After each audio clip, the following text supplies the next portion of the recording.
if I were to look at the inequality in the United States and then back in Mexico, it would be really easy for me to say that things are more unequal in the United States when it comes to the migrant population.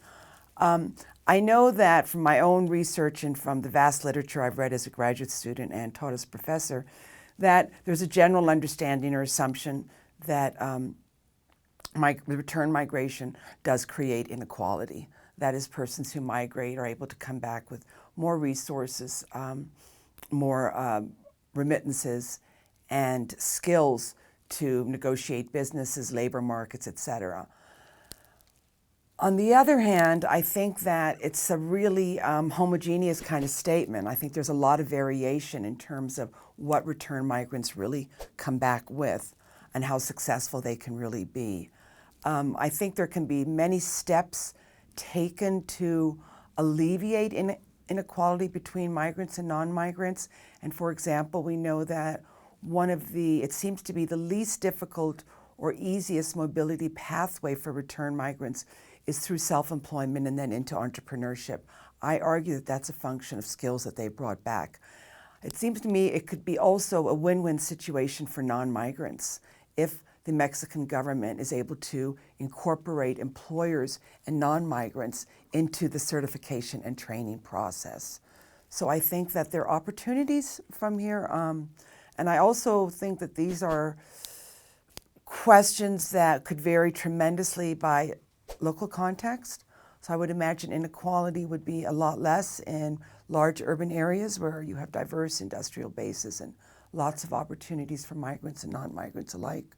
I think it would be a lot more difficult to trying to get a handle on this in rural areas.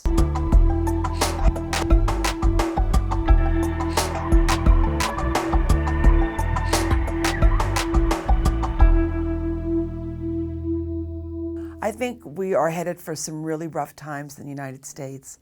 I think we're an increasing inequality in the American population itself. And we're seeing the same thing with an immigrant population. Clearly, unless we do something about the size of the undocumented population and provide some sort of pathway to legal residence, we're creating a huge problem in terms of building an underground population that's in the shadows, that doesn't have any rights, very deferentially excluded. We're also increasing inequality among Americans more generally as well. So these are really trying times. Most of us feel that we took 2 steps forward with Obama and we're taking 10 steps back with Trump. We're going back into the 1920s. We're just all so excited the Le Pen didn't win.